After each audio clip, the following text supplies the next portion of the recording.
All right, recording is underway. We are making show now in 3, 2, 1. No! No, no, no, no, no, no, no, no, no! No! No, no, no, no, no, no, no, no, no, no, no, no, no! No! Here's your cubicle. This is where you sit and work.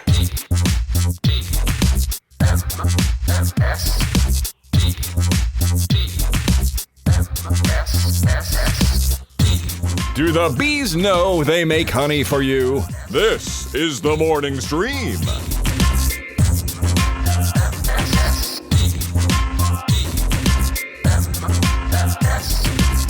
Good morning, everybody. Welcome to TMS. It's the morning stream for April 1st, 2024, unfortunately. I'm Scott Johnson, and that's Brian Ibbett. Hi, Brian. Yes, welcome to the day, one of the days we just stay off the internet. Yeah, I hate it.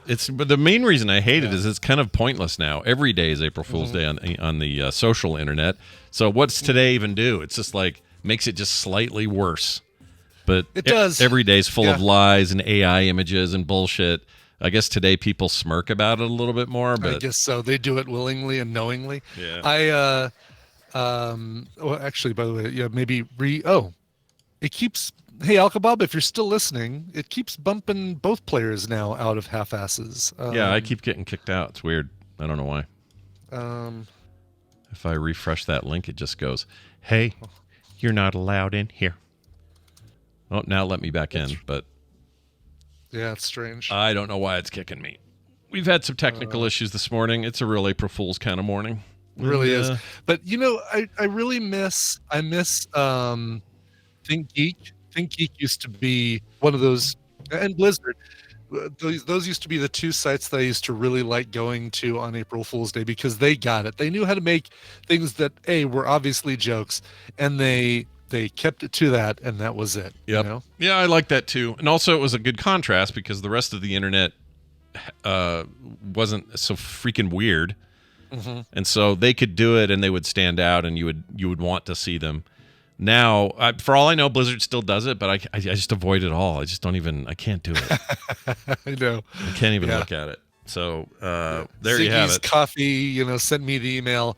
We're now introducing dill pickle flavors. I was like, all right, hats on hats. You're kind of going, make it so that you go for a second. You're like, oh, really? But no, they're doing hats on hats, as Jenny Josephson would say. Yeah, and they're not funny.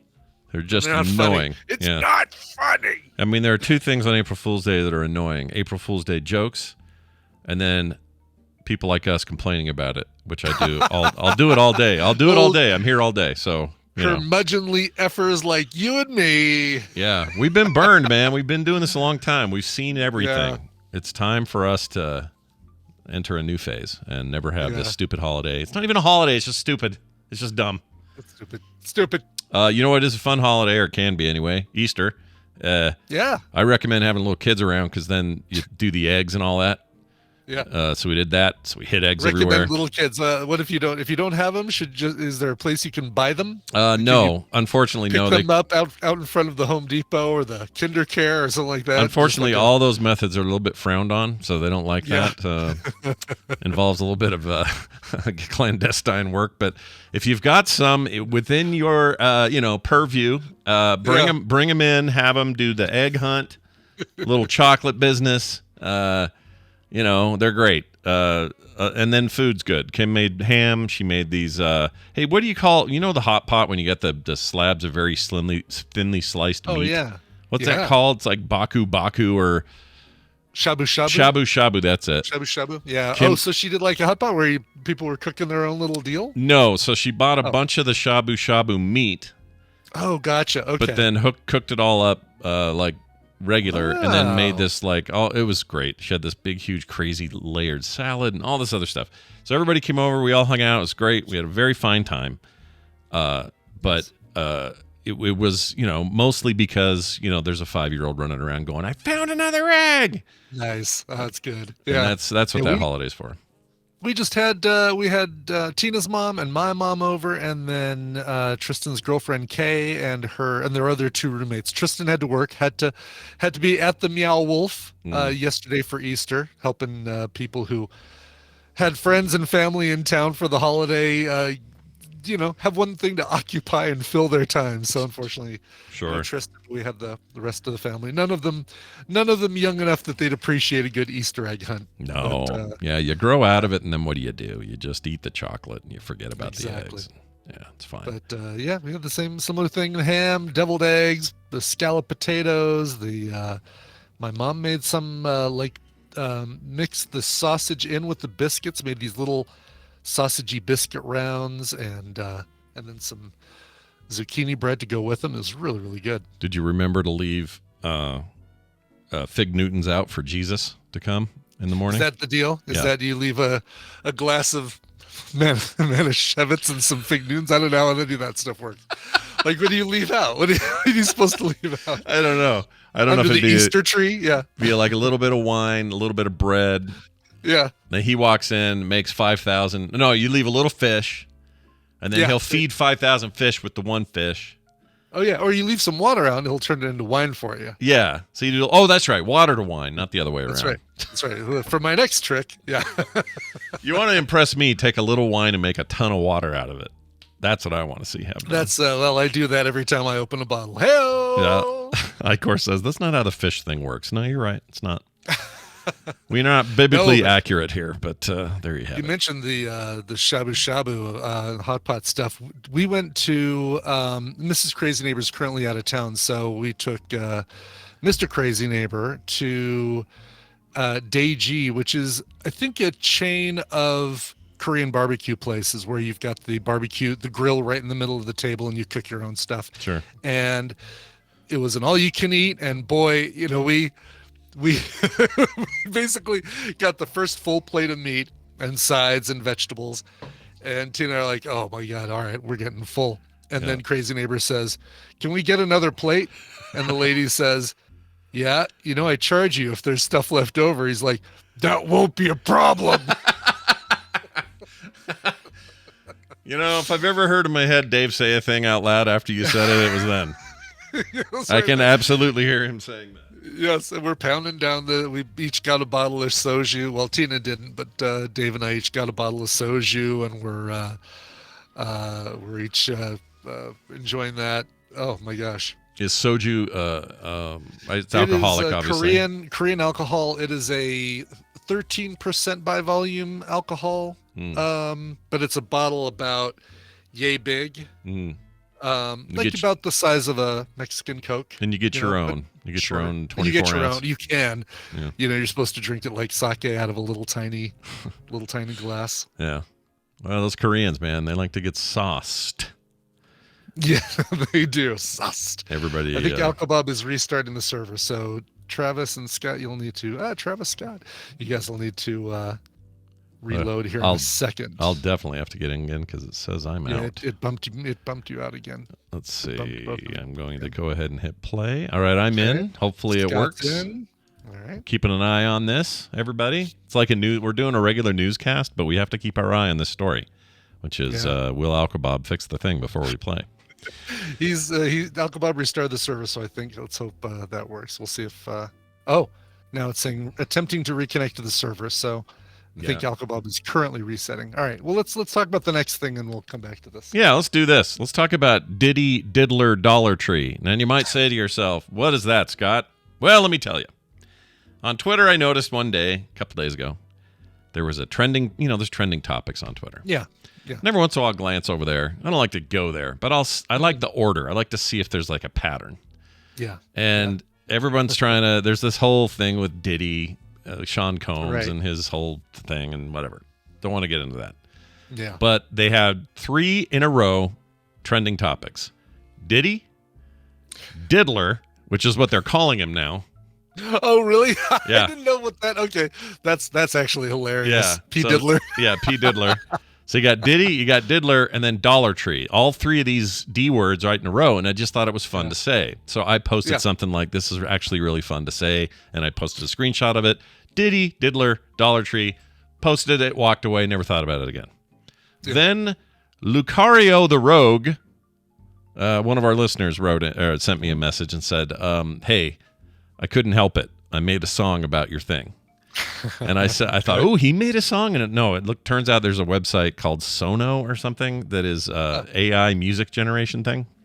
Oh, okay. So you go in there and you say, I want upbeat pop with a female vocalist, and it's about this subject, and you put in whatever, and it will make a song for you. Yeah. Well, this is too good not to play, so we're going to play it here. All right? Let's hear it. And what's great about this is there's no copyright infringement because Right. AI made it, so nobody has this on the list. Original tune. Yeah, although I'm sure it stole from people to make the thing, but whatever. Here it is. Every penny counts, gotta make it last. Tightening my belt, gotta make it fast. Diddy Diddler, Dollar Tree, my saving grace. Finding bargains, I'm on a winning race. Diddy Diddler, Dollar Tree, I'm catching that deal. Saving my cash, keeping it real. Dollar Tree, oh, how you set me free. Saving money, it's my shopping spree. Okay, now you'll notice Yeah. this song is very Dollar Tree centric. It is. I'm almost bummed that it didn't. That AI didn't lean into the diddler. No. Yeah, I'm really glad it chose. Well, I'm glad it chose what it chose, just because it could have gotten real dark. But But yeah, the okay. Two takeaways though from this. Yeah. This is actually kind of catchy and pretty good. It is. And I don't know if that tells yeah. me what that says about the current pop market. If I think somebody just put Demi Lovato out of business. Yeah. I think, yeah. Yeah, that's true. Also, the girl's got kind of a. When you tell me it's AI, I can kind of hear it, right? Yeah, you hear a little bit of the little auto-tuney weirdness. Yeah. Yeah, but it's interesting at the very least. And It is. I don't know. I thought I'd play it. But thank you for that, Lucario, for making my entire day with the hot new single. Check it out wherever you get your music. Look for Diddy Diddler Dollar Tree coming at you. The hot single of 2024. This will be our Indie in the Middle today. We're going to hear the entire song. Yep. And then later on in the show, you're going to hear the Green Day cover of Diddy Diddler Dollar Tree. Oh, man, I've been waiting for that for a long time. Almost the last 30 seconds or so I've been waiting for those guys. Anyway, that was great, and it made my day. Brian, you're going to go see a movie after we're done here today. Tell us all about it. Right after the show. Like, basically, once we put this show to bed, I'm hopping in the car and seeing a noontime showing of Godzilla times Kong, following the great last Godzilla math problem, Godzilla -1. Now we working our way through. I can't wait for Godzilla divides Japan. Yep. Or I love it. More math, please. Godzilla right. series. Let's do it. The Godzilla squared plus Kong squared equals Rodan squared or something like that. Yeah. Mothma. Again, the square root of Kong plus is equal to the three sides of Mothra. So this is the one with the little baby Kong in it, and the big evil. There's like an evil Kong deal going on, and down into the earth or whatever. Look, I'm all for these. I have no problem with these. Mm-hmm. Bring them out, make them dumb as possible. Have lots of great effects and incredible fights. Like. You can have your Godzilla -1s that are a little more of a serious, like, here we go. Yep. Yeah, you can do that. Keep doing those, but then keep putting out this shit too, because I like this stuff. Totally. And I had to watch the recap video because I loved the Monarch TV show on Apple TV Plus. Yeah. That gave us a lot of the background lore. Like, it basically was the connective tissue between Goodman's character in, what do we talk about? Monster Island or Skull Island or whatever it was with and like, you know, you've got the one with Millie Bobby Brown. You've got like all of these movies. It's like, oh, I forgot that a couple of these were even part of this connective thing. So I'm all in. I've been following. I'm both feet in the Godzilla verse. Yeah, so, it's the GCU. It's the Godzilla Cinematic Universe. Is what it is. Yeah, exactly. Don't forget, Bryan Cranston is in that universe. That's he was in that episode, or the one with Millie Bobby Brown. Millie Bobby Brown. Or Dr. Calhoun says it has very little to do with the Monarch TV show, and none of the characters from the TV show are in it. I'd argue that I think Godzilla is in it, based on the title. There's one very important character. One very prominent character that I believe is in both, and his name is Godzilla. Yep. or Zira, depending on where you're from. Or Gojira, sure. Yeah. Gojira. That's great. You'll have to give us a review tomorrow and tell us how it was. Yeah, I'm expecting dumb, silly popcorn fun. That might be my lunch. I might just have popcorn for lunch. We'll see. Just you going, or Tina, or what? Just you? No, me and Uncle George and my niece, Rainey. Nice. We call her Rainey for short. Yeah. It is a bank holiday, I understand, right? Isn't that what happens on the Monday after? It is a bank holiday. Yeah, I guess that's why. I think she sets her own hours, so she's off anyway. And I don't know the deal. I guess George is off because it is a bank holiday. I'm not sure. I don't think his job. Yeah, I don't know. We forget as content creators what holidays are what because we don't take any of them off. We really do. Exactly. Yeah. Christmas. Okay, sure, we'll take that off. What else?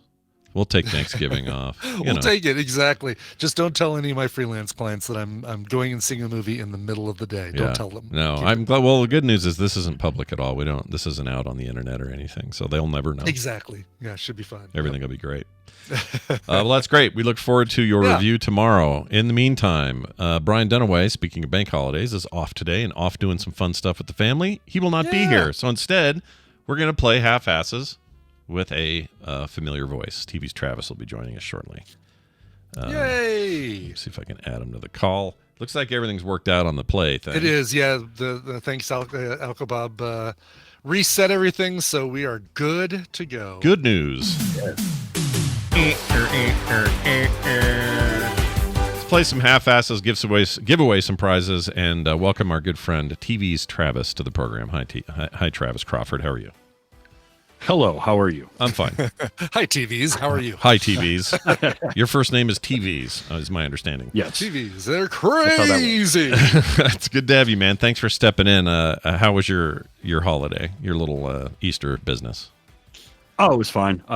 It was a pretty quiet holiday overall. I just got back last week from Adepticon in Chicago, which is like tabletop war games like Warhammer and stuff like that. So it was nice to have a quiet weekend coming back from that. Yeah, I'll bet. Sure. Do they have I saw that photo of you right in front of the giant Warhammer statue? That was pretty cool. Oh, I missed that. Yeah, that thing was awesome. I missed it. Where'd you the Discord or something? I missed it entirely. I posted on all of my socials, so I don't think I put it in Discord, but it's out there. I'm gonna go find it. I have a bunch more photos to put up because I was hanging out with Amy Frost and JF Dubois, and they brought they bring their army every year and do the team tournament, and they were actually featured on the Warhammer Twitch stream this year. One of the featured matches. Nice. So there's this place over by us called it's just called Warhammer.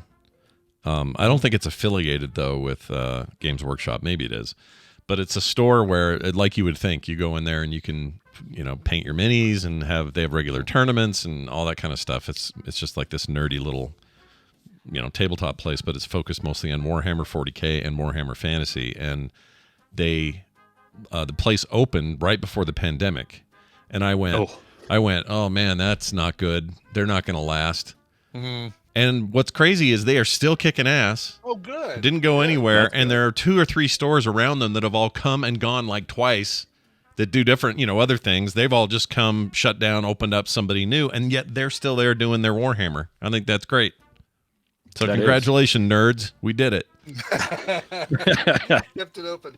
That's right. There was an actual Games Workshop store in the mall that opened up near us when it first opened back in, 2010, 2012, somewhere around there. And that thing was one of the first places to go, unfortunately. One of the first shops. That's a bummer, and that's what I thought, because I was like, well, that's, everyone's in there physically. You're all breathing on each other. There's no way this is going to last. And somehow they pulled it out. I don't know how. It's too bad. There is a place that just opened up that I need to go to called Thane's Table, and it's maybe at 10 minutes away from me. And it's one of these places that it looks like the interior is done up like a pub, like a tavern in an MMO. Mm-hmm. And you bring your own games, or they have games, but they also have a bar, and they have pizza, like flatbread pizzas and stuff like that. I need to definitely need to go check it out. That sounds magical. I love a place like that.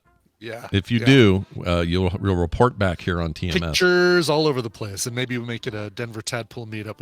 We haven't done one of those in forever. We need to do one of those. It's time. All right. Well, it's also time for us to play a game. Brian, explain these rules and what Travis and I are playing for. Okay, welcome to Morning Half-Asses, a trivia game where I'm actually going to be giving you guys the answers. I'll give Scott and Travis a category and 6 possible answers, 3 of which are correct, and 3 of which, like Discord today, yep, are incorrect. Depending on how confident they feel with the category, they can provide 1, 2, or 3 guesses, but if you get any of those guesses wrong, you get 0 points for that round. 1 right gets you a point, 2 right gets you 3 points, and 3 of them right gets you 5 points total. The player with the most points after 3 rounds wins the prize for their contestant. And I've pulled contestants from members of the Tadpool that aren't able to listen live. Scott, you're going to be playing for Becky Grieve in Dutton, Ontario. Woo! Canada. Up in the Great White North. Travis, you're playing for a familiar voice around here that we know she's not able to be here live very often, but we miss her tremendously. Cleo in Kansas City. You're going to be playing for Cleo to win some prizes. Nice. Yeah. She deserves prizes. That's great. She does deserve prizes. She deserves points is what she deserves, because that's what she used to give everybody here. We'll talk about what those games are in a minute. Let's get to the game while things are working. Big thanks this week to Nick Yates. Nick actually wrote all 3 of these questions that we're using today and provided me the questions and the answers. You kind of have to do that with me. So if you hate these questions, then you can tell him. Let's start with words used in They Might Be Giant songs. Oh Words that They Might Be Giants are very, they're very well-read, well-spoken fellows, the 2 Johns. These are words that you might find in a They Might Be Giant song. Obsequious, antediluvian, canuculosis, craniosophic, spaghetti, I can pronounce that one, and pharaologist. Good Lord. Which 3 of these were used in They Might Be Giant songs? These are all actual words, or can you say? They are all actual words, and okay. I could probably tell you what any of them mean if you want me to, without giving anything away. I don't need any definitions. I hope one day to be used antediluvian. That's fun. Antediluvian? Yeah. I'll tell you what that means once we're done here. All right, you guys are both locked in, and you both set on obsequious, which actually is, it's from Turn Around. He had the same obsequious manner. That was the reason that I had him killed. Yep. So very good. That felt like one. Yep. Antediluvian means before the flood, but you won't find it on their album, The Flood, or Flood, or before or after it. So I'm trying to think of, wait, hold on. What's the use case for antediluvian then? Are you like before the flood, that biblical character was antediluvian. That's not bad. Okay. Oh, I see. Yeah. So it's not like it's raining really hard today, which it is. I don't go outside and yell antediluvian as if it's like right now we're in the antediluvian time. Oh wow! All right, I won't do that then. Yeah. I mean, you should though. You should. You absolutely should. Yes. Is that what AD? No, AD's that's after Anno Domini. That's Latin. Yeah. Let's see. Caniculosis means it's Latin for full of rabbits. They did not use that in the song. Craniosophic or sophic is someone who is craniosophic. The brain went the opposite way. I don't have to explain spaghetti. And pharaologist is one who studies or is interested in lighthouses. Yeah. Shit. So you'd think, but it's not. Oh, it's not. Your answers were obsequious, craniosophic, and spaghetti. Damn it. Damn. I know. Right, if I would have just not done the one, I would have felt. It is the way you always think about, like, if I just would have chosen this one. And, maybe you'll do better with Futurama. You guys are both familiar with the Futurama. Yeah. Which of these are fauna found in Futurama? Your choices are the albino shouting gorilla, the complicated chicken, spice weasel, Republican bees, quantum weather butterfly, and windy shrimp. Which 3 of these are actual fauna found in actual Futurama? Futurama fauna. I know 100%. Beyond that, I'm very not sure. So now I go. It's kind of a no guts, no glory situation. Kind of is, yeah. Shit. Would Cleo wants you to go for it, Travis, is the question. Would she want you? You're playing for her, really. Yeah, that's true. That's true. I think so. I'm gonna, you know what? Here we go. I'm gonna hedge my bets a little. I'll lock in there. I'm only doing one because I only know one. All right. The one you both knew 100% was Spice Weasel, which was used by Chef Elzar to knock food up a notch. That's right. Bam! Bam! Bam! He'd always say. That's right. The albino shouting gorilla was created by Professor Farnsworth to declare his love for Mom.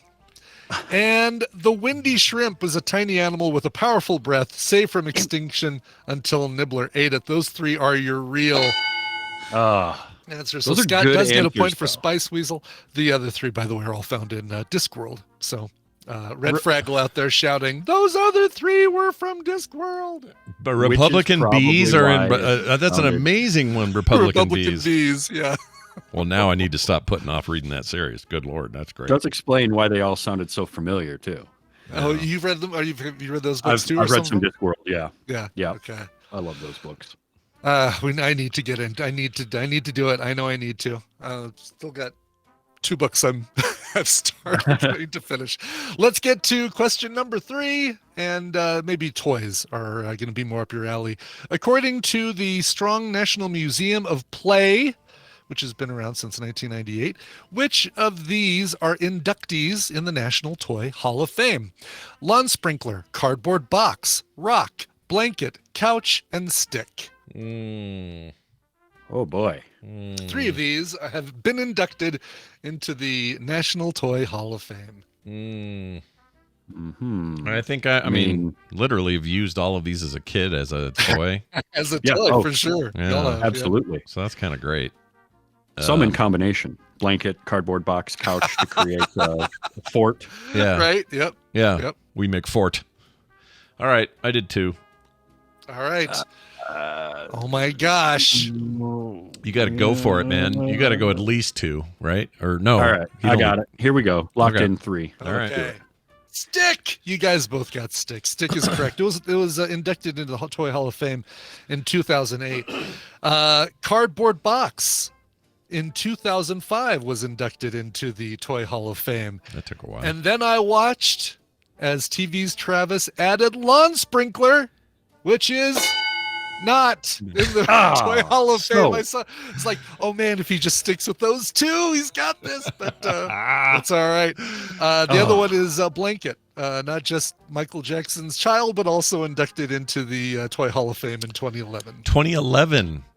Oh, wow. It's the most recent inductee of all of these that we're looking at. Oh, it's been a while then. What's the holdup? There's got to be some other kind of toy since then that everybody loves. Still no rock, scissors, or paper in the Toy Hall of Fame. Oh, unless you put them all in at once. Big fight break out. Let's be real, though. Lawn sprinkler is much more deserving than a blanket. Oh, for sure. Because you could run through it and you get it, and you give your kid a shower. Your kid who hates taking a bath, right there. I loved it. Remember the water weasel? Did you guys have one of them? Oh, we didn't have a water weasel. We had was it Willy? Watery Willy or wet Willy? No, it wasn't wet Willy. Watery Willy. I like Watery Willy. Watery Willy. If that's not a show title, we're doing something wrong. Yeah, but it was he basically looked like one of those current inflatable things in front of used car shops, but it was full of water. That's what I was thinking this thing was called. Willy Waterbug, was that it, Tom Norman? Yeah, Willy Waterbug. Okay. Oh, okay. Boy, there's a lot of these. I just did a search, and there were a ton of these knockoffs. Yeah. The weasel ball, that wasn't water though. That was just a weasel on a ball. Man. Yeah, to being a kid, and no lawn darts on there. They're not on the.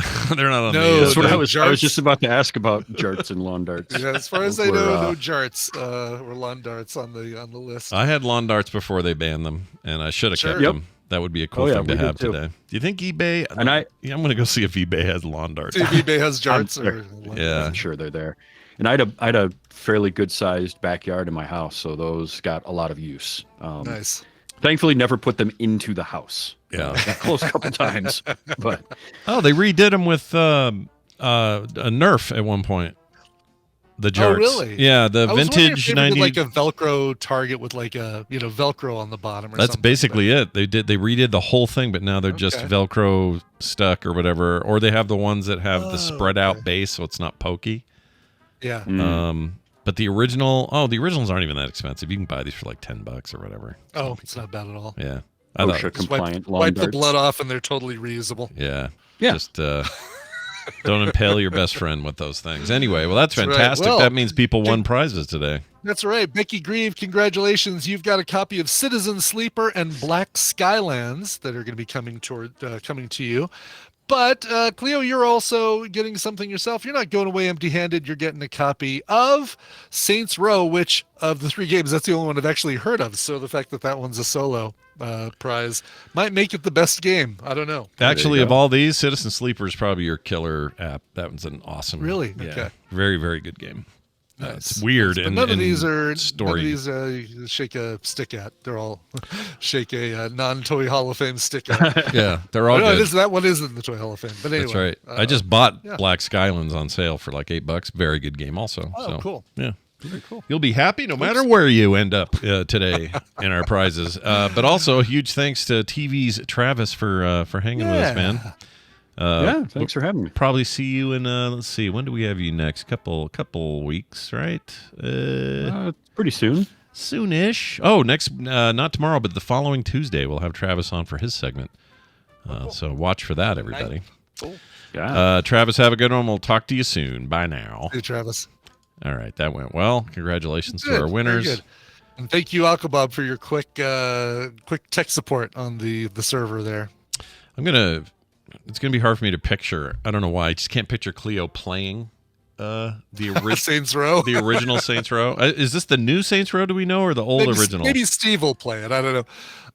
I have no idea which Saints Row it is. Well, that'll be fun because you can put that in, and then it'll be a big guess whether you get it or not. Because there's a not brand new. It came out in 2021 or something. And they didn't call it something different like Saints Row Deluxe Edition or something. No, they like that. rebooted it. They basically rebooted the whole series, and then the parent company shut them down. So that'll be the end of that. You'll never get another Saints Row game, at least not in the near future. Wow. Well, anyway, there's that. That's all good and fun. Let us get some news out of the way because it's our job to entertain and inform. Here's this. It's time for the news, brought to you by. Introducing the Sage app, an all-in-one permaculture garden designer, calendar, and planner. Take the guesswork out of what to plant and when to plant it and design the ultimate sustainable garden. Sage uses AI to help you design and grow your food garden in a holistic and abundant way. It is a collaborative community effort to build more resilient systems in our gardens. Support our Kickstarter campaign now! Search for Sage app on Kickstarter today. Nice. Because the chat's still going on about it. Did you have a favorite toy as a kid that isn't like Micronauts or action figures, like just a basic toy?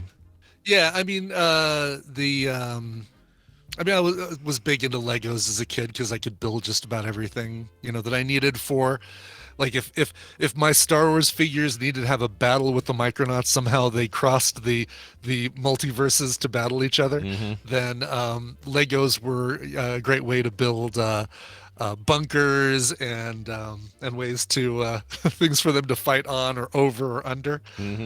So, like, I mean, I hate to say Legos feels like I want to say something like, what else was really big?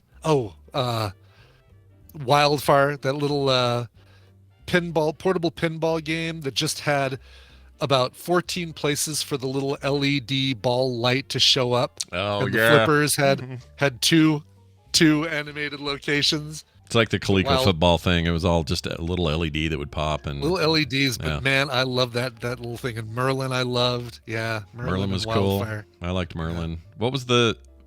No, Merlin's not what... Who used... Or what did E.T. have that They had talked back? the Speak and Spell. Speak and Spell. I thought that was Yeah, cool. I never had a Speak and Spell. I had one that's... It didn't work, obviously, because my spelling's atrocious these days. Right. I'm good at speaking. Not so much the spelling. Great speaking, not so good at the spelling. That's right. All right, let's get to this story. There's a pyramid in Utah. All right, this is a local Just store. a pyramid. Okay, Yeah. all right. And it's keeping a Salt Lake City bakery from obtaining its liquor license. Now, I had a question about why does a bakery have a liquor license in the first place, but I guess that's not that uncommon, right? If it's just a bakery, then I feel like it is uncommon. Is it I don't weird? think of I feel like bakeries close it at in the early afternoon, after you've gotten either your donuts or your cinnamon rolls in the morning or gone there for lunch for a nice sandwich or something. I don't feel like, oh, what are you doing for dinner? Oh, going to the bakery, Yeah, it's weird. It's not like you have like a loaded eclair that's all, loaded with alcohol or something. That would be also weird. Yeah, so I do have questions about that. But, well, according to the owner of the West Side Salt Lake Bakery, he says that he's struggling to stay in business. It's just about a pyramid in Salt Lake City, too. Yeah, there's this whole pyramid thing. He believes getting a liquor license would help him stay in business, which I could understand. If your clientele wants to drink, I get it. But the problem, according to the... Yeah, go ahead. Yeah. This is actually smart business then, because there's like a coffee place near us that after a certain time of day turns into a brew pub, a beer garden brew pub kind of thing. So if it's like, we're a bakery during the day, but then we turn into like a bar at night because nobody wants baked goods at night, nobody wants beer in the morning, so we use the space for two different things. That makes sense. Yeah, like Container Park does at night. They turn themselves into an adult playground, whereas in the day you take your kids there. Right. I could see that. Here's the problem, though. According to the State Department's Department of Alcoholic Beverages and Services, or DABS. Dabs, yeah, bit of a dab. And Utah law, it's that his business is too close to a church. Pastry chef Andrew Corral? Sure. Sounds like something I'd order on his menu. Who opened the 43 bakery in Poplar Grove last fall, Poplar, rather, it's not Popular. Poplar Grove. Said his business is... It's a very popular grove. Yeah. He says his business is not financially in a great spot. It's been a slow winter for the bakery, which is located in a renovated warehouse that requires an extensive build-out to open. He says he's still trying to pay off construction debts and just had to finance the installation of a $25,000 drop-down ceiling over his kitchen. He also got a new insurance thing in anticipation of starting to sell alcohol, which raised his yearly rate from $1,200 to about $12,000. That's unusual. That's usual. That's what happens when you do it. Anyway, they tried to do it. The problem is there's this church. Let's see if I can find the denomination. I don't know if it's even a... Let's see. Here it is. Benevolent Pyramid. Church of the Summum. Summum. Never heard of it. Summum. I'd live here and I've never heard of this. It was established in 1975. It has been in this location for almost 50 years. The faith said in an emailed statement, "Our pyramid is our sanctuary and place of worship, and we expect the same protections as any other religion. Because this pyramid is there, and because they are a registered religious entity, you can't have a place that serves alcohol within certain distances of said religious entity. And because this coffee shop is close to this pyramid, government's like, sorry." Oh, man. You can't have it. It does stink. Here, Chad, look at this pyramid. Whoops. I can't get it to... What is the AVIF image format? Freaking internet. AVIF, jeez. WebP I was just getting used to. What the hell is this bullshit? Drink like an Egyptian. All right, here it is. Look at this, chat. Look at this cool church. It's not that cool, but... And the warehouse you can see right behind it. I kind of want to go in there and see who they're sacrificing to who. Because look at that. No dude. kidding. I don't trust Hobsdog that. says the original vision for 43 Bakery was to develop a dinner and evening dessert menu and pair that with wine and local beer. So, yeah, that was the. Oh, look at that! Huh? Yeah, That's certain. That it's almost like, is that a pyramid or is it just a roof? it looks like a. Yeah, it looks like a buried house. Is what that is. Do they actually do things inside the pyramid part, or is it just the top part and they go down below that? It's really just a roof. It's a great question. Let's see. They took so the department took a straight line measurement from the bakery to the pyramid using a laser pointer, and then measured that straight line measurement using the laser pointer of the thing. It was 173 feet at both doors. Okay. But hold on, a straight line, like as the crow flies measurement doesn't seem fair. It doesn't, right? Because like if you have to walk further, if you were going to go, because it's not about birds drinking. Yeah. It's about people and how long it takes them to get from one to the other. Yep. Bakery's 21 feet too close to the pyramid as the crow flies, and 116 feet too close if pedestrians were to walk on the sidewalk from the bakery to the pyramid. Oh, okay. So still pedestrian. Still a Is problem. an issue. Can I bring your attention to the bakery website? Yeah, let's do it. 43 Bakery. I just gave you the link, and it's 43bakery.com for you folks at home who want to look. Got it. Your first thing you want people is to see either your excellent baked goods, pastries, and how delicious they look, right? Yeah. So why is your hero image, the above the fold photo that shows up on your website, a blurry photo of your pastries, but a clear photo of the prices? How that much you everything costs, charge? yeah. Yeah, that seems bad. This one down here with the lady arm is better, although she's got way like better. a claw finger there. What the hell's that about? Oh gosh, yeah, she does. Look at that thing. Like, here's your croissant. What? Oh, sorry that I drew blood when I handed it to you. Oh, they do the blurry thing later. This one thing is always blurry with the strawberries on it. It's, Oh yeah, no kidding. It's they got a half-eaten, they got a bitten-in donut that's nice and clear, but it's like a member of the Illuminati. You just can't focus on that thing. Oh, the pyramid, Illuminati. There's the connection. oh no, now we know what's going on. Yeah. Seems like I'd go here. I'd try this. Yeah. I'm But sure they have a nice Quinamon. Now I'm worried about them, though. Are know? you? Well, I think they'll be fine without the booze. I hope so. Let's see what their hours are. Like, are they? I mean, obviously, yeah. Oh, 8 a.m. to 8 p.m. So they're open dinner time. Mhm. They just, they can do dinner. They just can't do nice paired alcohol Yeah, with that. yeah. Oh So man, you're hoping lots to get of, your drink on, you're screwed. Forget it. That's right. Wow, look at these. Their dessert bar, their raspberry vanilla bean Danish, spinach artichoke Danish, Yeah, dude. blueberry Earl Grey Danish. You'd eat all of this, wouldn't you? I would. We'd eat all of it. Absolutely. I have Yeah. no problem with any of it. Well, I hope it all works out for them.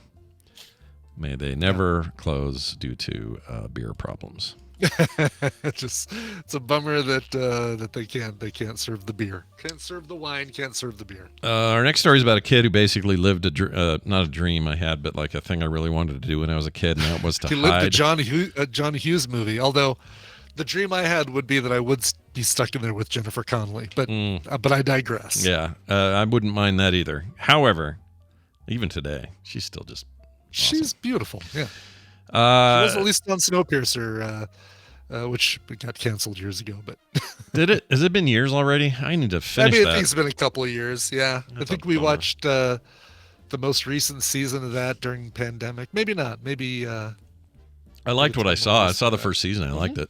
Yeah. I like the Had movie that a lot. David but- Diggs. I really like David Diggs. Yeah, he's good. He's your who did he play? Jefferson in the Hamilton. in Hamilton. Yeah. I think he was Jefferson. Anyway, child did a thing I always wanted to do. Got locked into a Target, or got locked inside the Target overnight, and got found in the morning, but got to stay in a Target all night long. I don't know why, but as a kid, I always wanted to do this. Walmart, Kmart, Target, don't care. Lock me in there. Parents forget about you. Maybe it was a Home Alone fantasy or something. Yeah, maybe. But then it's just me and aisles of whatever I want all night long. No one's the wiser. That sounds like a Food, blast. They've got toys. They've got video games. You've got, Yeah. what else do you need? It's an older kid, though, 12-year-old. Yeah. Doesn't feel right for some reason. Child spent the night locked into a Target store in Columbus, Ohio. Police say the employee found the 12-year-old boy when opening the store early Monday morning. It's unknown how long the child was inside the store, although they do say overnight. So I guess it's sort of known how long he was there. Police, They didn't say where he was like, I'm sure he was hiding somewhere when they closed the store, and then because then they do the cleaning, right? There's still people in there for an hour after, or a couple hours after the store closes, so they can clean the place. Yeah, probably hid. Like, that's the best part. Is if you're a kid and you're just like, yeah, dude, I'm gonna, I don't know, the housewares. I'll go hide under all these towels or something. Yeah. What a blast! I mean, I realize this is cool. just like a movie, 80s movie fantasy, but there's something about it I always wanted to do. So, Snowpiercer, 3 seasons, and they have a fourth season that has been finished, and Warner decided not to air it. Whatever it was, TNT I think had it, but IFC is going to air it, so we will see that fourth and final season of Snowpiercer. Good. Some closure is what we'll get there. Closure, hopefully. Yeah. Ironheart in the chat says they spent a night in a Blockbuster with permission when I was a kid. So what do you do? Permission from your parents or permission from Blockbuster? Yeah, I'd like to know who let you do it. But what did you do? Let's see. My friend was a supervisor, and he had to be there while people carpeted the store. Recarpeted gotcha. it. Okay. But I mean, did you guys get to like sit and watch movies, or did you like what'd you do Sure. in a block? What else would you do in a Blockbuster? What else would you do? Yeah. Eat red vines, maybe play video games because they rent video games. Eat some Orville Redenbacher microwave popcorn. Yeah. That sounds great. Ironheart. See, you did one of the things I want to do. I had one other childhood desire that I did get to do. When I was 12, this kid same age, my dad owned a duplex downtown in the kind of sketchy part of town. And it was, duplex, which is like 2 smaller homes mushed into one with a wall dividing it, for those who don't know. And we got to take big sledgehammers, my brother Matt and I, and demolish the place. Oh, do some demo work. Yeah. Nice. And there's no way that was like child legal to do. There's no way. Did you wear eye protection or anything? I'm sure you had eye protection. We didn't have any of that shit. Okay. No, we had no respirator stuff for any kind of like, who knows how old this thing was. Could have been like, asbestos or whatever. We didn't know any of that. He just says, here, take these 2 giant rubber mallets, knock down all the walls. And it was to prepare. Oh, and then pull out any stuff that was left because whoever was there before got kicked out real quick. So, Brian, you'd love this. There were like old Led Zeppelin black light posters. Yeah. That would only light up if they were black light. One was a big tiger face, and it would light up all cool if you had a black light on it. So these like velvet, total. These were cloth posters. I'm hoping. And there was like weed paraphernalia and like all this stuff that, as a 12-year-old, I didn't even know half of it was.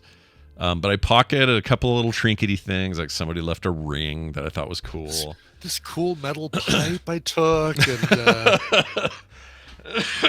and then my brother and I got to just run around that place and just destroy stuff, and it was so cathartic. Like, I'm sure it was. That would be great. That's why those places, those rage rooms, make so much money. It's like people want to have that experience of doing demo work or taking out their Office Space style anger on a fax machine. Yeah. It was great. It was really great. I recommend it if you're a kid and your parents would let you do that for any reason. For us, it was, my dad was just looking for cheap labor and it worked out. But yeah. That's the best part is that it was a very Huckleberry Finn kind of thing. It's like, how do I convince these kids to do this thing that's actually a lot of work? Yeah. And OSHA could make a whole book about it. Like we were violating every possible child safety rule you could have. For sure. But it was, it's like what, 82 or something? Kids with sledgehammers. Yeah, right. Nobody gave a shit back then. Yeah. Let's see. That's going to do it for our news today. We're going to take a break. When we come back, Steven Schleker joining us after a bit of a hiatus. Been about a month. Yeah. Oh, it'll be great to hear from him again. Yeah, be glad to have him on. We'll be doing that after the song you brought. What'd you bring? Yeah, a little electronic stuff. These guys are going to be traveling. They're touring New York City, headlining show April 19th and elsewhere. The band is called Bad Tuner. Bad Tuner. Not Bad Tuna. That's a whole different thing. That's what you get at Subway on a Monday afternoon. Sure. This is Brooklyn-based DJ and producer who, quote, like Daft Punk before him, takes a simple phrase and builds a world around its incantory properties, says NPR Music. NPR, we trust them because they have the Tiny Desk concerts and stuff. Sure. They make music that sounds like a shot of pure asphalt-scented adrenaline, says KCRW, another trusted source. We'll see what you say about it and put in quotes and put it in a marketing email. This is Bad Tuner and the song Repeat to Fade. She's my hoe, and I better have my hoe in my car, ready to go back to my hood in 1 hour, or you're gonna be my hoe. You dig? You have a computer.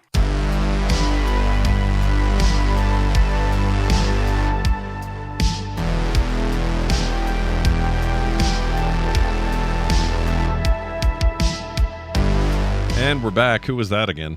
Yeah, that's a band called Bad Tuner, really a DJ called Bad Tuner, and a song called Repeat to Fade, featuring Polena on vocals. She's got a great voice.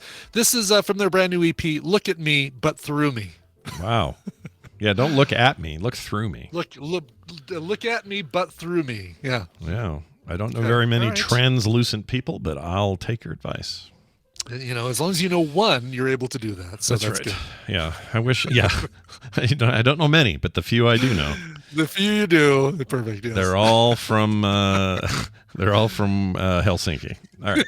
Exactly. Moving on to this because it's been a while. And now, welcome Steven to the show. He's a huge freaking nerd. Dollar bills, y'all. Steven Schleker, where have you been all our month lives? We missed you. Yeah. It's been a month. It's been a while, hasn't it? Yeah. Did it go all right? I know you had a lot of teaching stuff to do, college business. Yeah, we were supposed to have 160 high schoolers here to, talk to them about different things. I was talking about podcasting and how to shoot video better and those kinds of things. Yeah. We only had about half of them show up because we ended up with that winter storm blew in. Oh, right. So yeah, that's why I wasn't here last week, and the week before I think was a blood test. I got an A+. Yay! Woo! Nicely done. So hold on a second. When you are in front of all these kids, Hobbs Dog says your audio is really low. Yeah, it is. You are a little low. I don't know why. I have you max, so I can't. There we go. I had to max them too. Yep. I can turn it up even louder. No, that's perfect. Right there is good. Clippy Clipperson. Yeah, Clippy McClipperson. You're fine. But anyway, you're probably a very authoritative vision up there at the podium, right? You're like an intimidating Your children guy. will sit down and you will listen to me as I tell you about the podcasting. Wow, that's a perfect thing to do when you're in front of a bunch of students at a school. It goes very well, I'm sure. Yeah. Well, it's good to have you back, and I know this is a place for you to express your nerdadity. You have a lot of nerd stuff happening in general over at Major Spoilers, but let's dig into what we've got today. For example. Ultimate Comics is back at Marvel Comics. Tell me more what that means.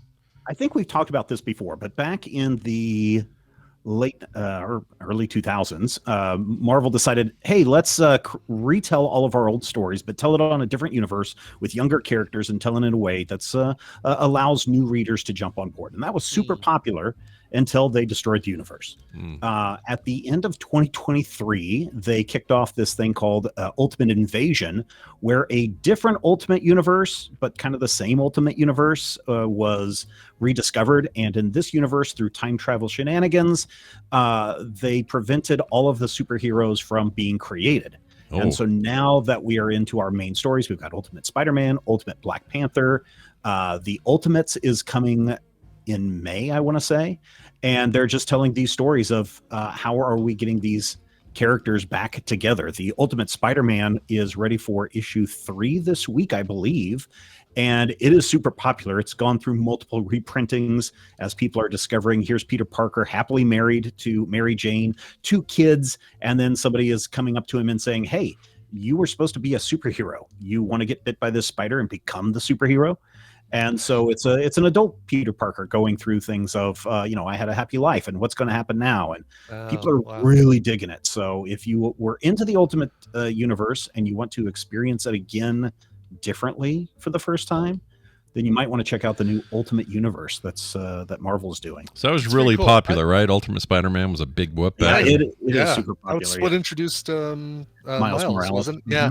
I picked up, I followed both of I did the Ultimate X-Men and Ultimate Spider-Man and collected both of those series almost from the get-go. Yeah, there is an Ultimate X-Men coming out, and if you guys don't know who Peach Momoko is, she is a Japanese artist and she does so much stuff with Japanese folklore and stuff. She is doing Ultimate X-Men. Really? And doing it all in her fantastic art illustrations. I love her style. Armor is the main character of that, and it will be filled with folklore and magic as well. So you've got that looking forward to. I only know her art because of Marvel Snap. There are lots of Peach Momoko variants. They're all gorgeous. They're like so cool. Her Yeah. art is fantastic, so people definitely want to check that out. She did that King It's and very watercolory. oh yeah, her style's very I don't know, I don't even know who to compare it to. I mean, it's very like Japanese oriented. If you are familiar with that kind of style that you might see, not manga. It's not like anime, no. But It's almost traditional painted Japanese art. Yeah, if Julie Bell watched a lot of Ghost in the Shell, this is what you'd end up with. Yeah, that's a fair way of putting it. She did this King in Black alt cover back when that was hitting the stands. Yeah. I absolutely loved that whole run. Oh my gosh, it was so good. Well, there you go. Brian Michael Bendis back working on it or no? Because he is not. He is over at Dark Horse right now. He took all of his stuff, took all of his toys, packed them up, and moved over to Dark Horse. And so he's got all of his stuff. If you were into the Jinx World stuff, he's got all of that being reprinted at Dark Horse. And I think Powers is coming back over there, and he's got a bunch of other projects. But he is not involved with the new Ultimate Universe. All right, I like that guy. His work is great. Yeah. All right, cool. There's that. Also, what else we got? Oh, it's been 40 years since Spider-Man's black costume appeared. That's crazy to hear that. I know, right? I mean, we're thinking 1984. It's like, 1984 wasn't that long ago. It was 40 years ago. 40 years. Yeah, I have that Secret Wars issue 9 with that first appearance of it. That's not the first appearance of it. Wasn't because of it? the way All right. things were That's released. true. Yes. Issue 252 of the Amazing Spider-Man was Spider-Man's running around in a black suit, and people are like, "Why is he running around in a black suit?" Oh, have you read Secret Wars? No, not yet. And it wasn't until that's right 2 or 3 issues into the Spider-Man run that they got to the point where Spider-Man discovers in the Secret Wars his black costume. So you kind of got a backstory on how he got his black costume. Turns out, ladies and gentlemen, spoiler alert, it was Venom all along. It was always Venom. Yeah, weird. So hold on. So that was in that was still McFarlane's run then when that showed up, right? Do I have that right? That was before McFarlane. No, that was McFarlane. So I'm trying to look real quick. Tom DeFalco and Ron Friends. Oh, interesting. Are the ones who got to design that. Yeah. So McFarlane is credited with at least co-creating Venom. Right. But, so but Spider-Man ran around in his black suit for like 4 years before somebody said, "Hey, what if this was an alien symbiote?" And then that's when they spun that off and made it its own thing. And that's where we get Venom showing up. Okay. That's interesting. That makes more sense, actually. Of course, it's kind of an iterative thing, if I get that word still, out. Brian. Yeah. But still, having that Secret Wars issue and still having it is a big deal. Yeah, it's still in an acid-free bag somewhere over there in one of my lung boxes, and I might even have the Spider-Man issue as well because I was collecting that at the time too. Do you have them in good condition?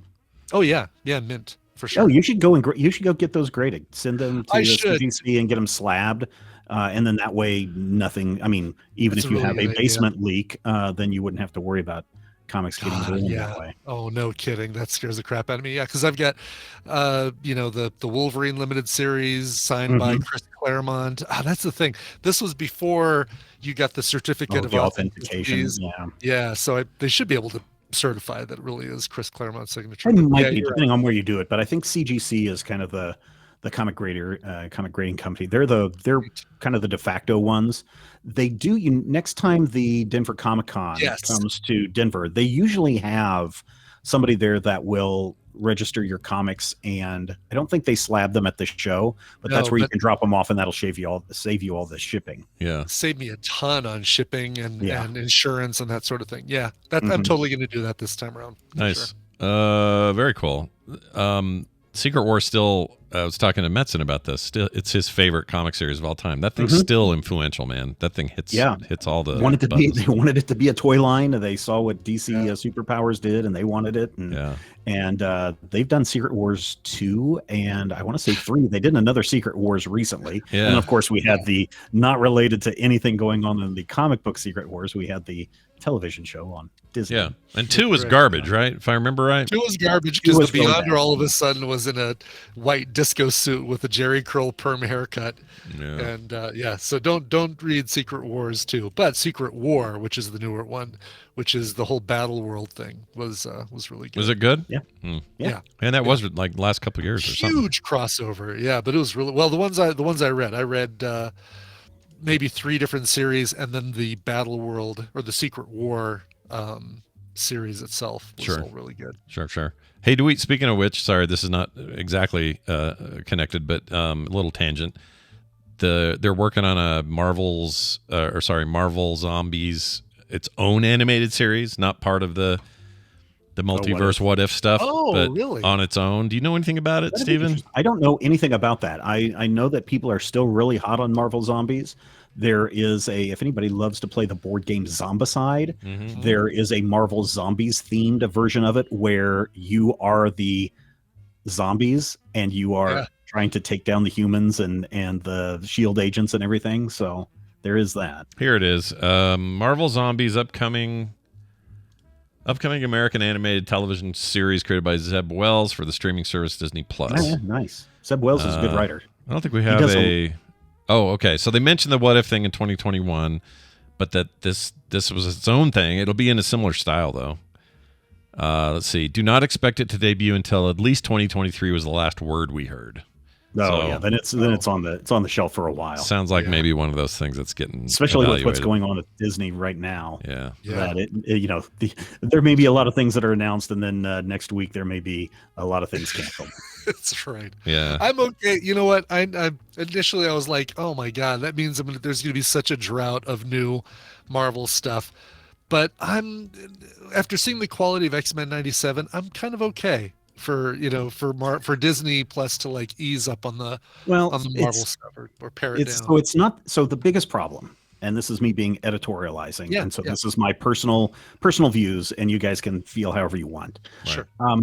So when Marvel went through their huge issue in the 90s, they were purchased by Ike Perlmutter, and I don't have anything against him personally, but I know that he is super penny pinching and really wants to take the low route for so many things that Marvel was doing. And so when they started to have success, he was the one that was blocking a lot of the things that were going on with Marvel Television, to the point, because he was in charge of that and Kevin Feige was in charge of Marvel Studios, to the point where Disney had to step in and say, okay, Ike, you are no longer, we're folding the television side into the studio side, and that means you don't have a board seat. And so they ousted him, and suddenly we get this big rush of announced projects and more movies and all of these things going on. And Ike is pretty bitter about that. So a lot of this is what's going on with the board right now. There's a big board fight going on. A lot of it has to do with getting Ike and this other guy back on the board seats. And that could mean a very different direction for a lot of things that Disney does. Now, certainly there are people who make their life and their living off of complaining about woke politics and everything. Those people should be happy for this. But on the other hand, this could be kind of a big mess for Disney to deal with for the next however long these people are around, alive, etc. Yeah. Oh wow. Just typical bubble, man. Also, it's just another bubble. Yeah. So also, just to be transparent, I do own some stock in Disney, not a lot.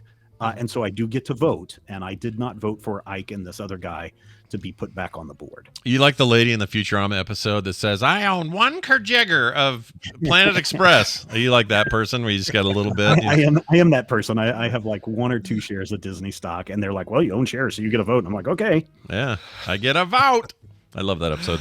Nice. All right. Well, there's that. Also, if you want more X-Men 97, there's also a comic book happening. Is that out now? A comic book that, debuted last week, and it's pretty good. One of our reviewers gave it a B, an 80%, and said that it's fairly interesting. If you are wondering what happened between the original X-Men series and the new X-Men 97 reboot, that is what this miniseries is doing, is telling some of the tales in between there, so you don't have to worry about this retelling what's on the Disney Plus or anything like that. So if people are into it, sounds like Brian is not, then you can go check this out. X-Men 97 #1 came out last week. I mean, the art looks nice. good. It's great. It totally is the art, the TV show art. Yeah. I mean, their costumes and stuff. I would say that. I mean, it looks like, well, that's just the cover, so I guess I can't say, but it looks all right. What's the story like? I don't know. I didn't read it. Yeah. I felt like things went pretty well. No, I guess there was some time, right? Because it was enough time for Jean Grey to get pregnant and them to start dealing with the loss of Xavier and all that stuff. Yeah. All right. Okay. Yeah, I've been loving the new series. The cartoon series. Oh yeah, the No show's surprise awesome, dude. Freaking Oh, okay, good. way Good into to hear. that. And I loved it back then. I like it even more now. Oh, was I not clear about that earlier? Oh Steve? yeah, I thought I was- with the comment that you made earlier, I was just like, it sounds like Brian's maybe not a fan. Oh no. I was saying with the quality of if Disney is paring down on Marvel and we get something of the high quality that we get with X-Men 97, I'm okay to have the drought, I guess is the way. Okay. All right, I see what you're saying. Yeah. Take time. It's okay to take time and make see what better you mean. stuff. Right? Yeah, exactly. Yeah. Do more of that. So Scott, yeah. I sent you a tweet last night, and I think after the show, because I know Brian has to run to his movie, Mm. I want you to go track down the trailer Yeah. for this movie called Space Hunter. What is it called? Space Hunter Adventures in the Forbidden Zone. Sure. And Yeah, just watch the trailer because this is a 1980s version of Mad Max Fury Road. Oh yeah, no, we saw this for Film Sack. Oh, I did saw you? this in Okay. theaters in 3D with In 3D, Molly okay. Ringwald. Yeah. That movie. Yeah, we did do this. Okay. I didn't see your tweet, but I'm now seeing it. And yes, this is a thing we have indulged in, and it is terrible. Glorious. I was watching a bunch of old 80s stuff on YouTube, and this trailer came up, and I was like, holy crap, that's the plot to Mad Max Fury Road. Kinda, yeah. including 3 attractive women who are being held captive by a guy with a weird thing on his crotch. Yep. The Overdog. Michael Ironsides. Yeah. Yeah, that's great. I remember thinking of all the bad stuff that we intentionally knew was going to be bad as we watched it. I remember kind of getting a kick out of that movie. It was all right. Okay. All right. That was years and then, ago. Brian, I've got a question for you. Have you had a chance to listen to Cowboy Carter yet? I have. Well, I've listened to the covers. I've listened to Blackbird. Okay. I've listened to Jolene. I have not listened to the rest of it. I don't know why there's this preponderance of capital I's all over the place on this this record. There's some meaning I'm to that. not sure either, but I had a chance to listen to it yesterday, the full album, and I really enjoyed it. And I'm not a country fan, so.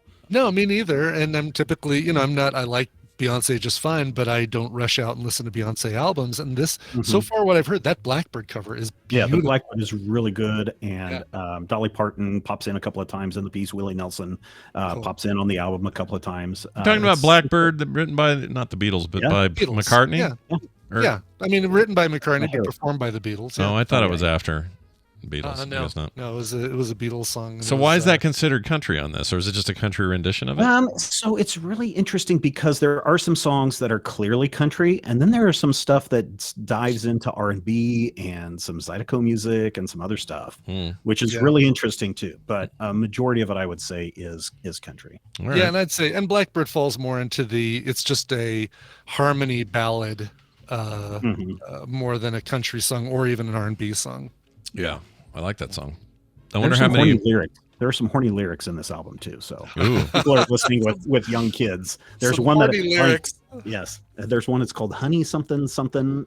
It's definitely a sexy song. I wonder if the current Beyonce fans know where a lot of these like kind of now getting to be ancient songs came from. If they're just hearing them for the first time. I don't know. We'd have to hear from those fans, I guess. Yeah, and I think that's why Dolly Parton does a lead into Jolene as well. That makes sense. Does she end it the way Brian hates on her cover album, where she goes, "Oh God, she just Jolene, and that's my song about Jolene." I love that so much. Oh, there's so much extra garbage in that Dolly Parton cover album, the Rockstar cover album. It just bummed me out so much. I wanted to love it, and I didn't end up loving it. Yeah, you got to take that bit out, and then it's better.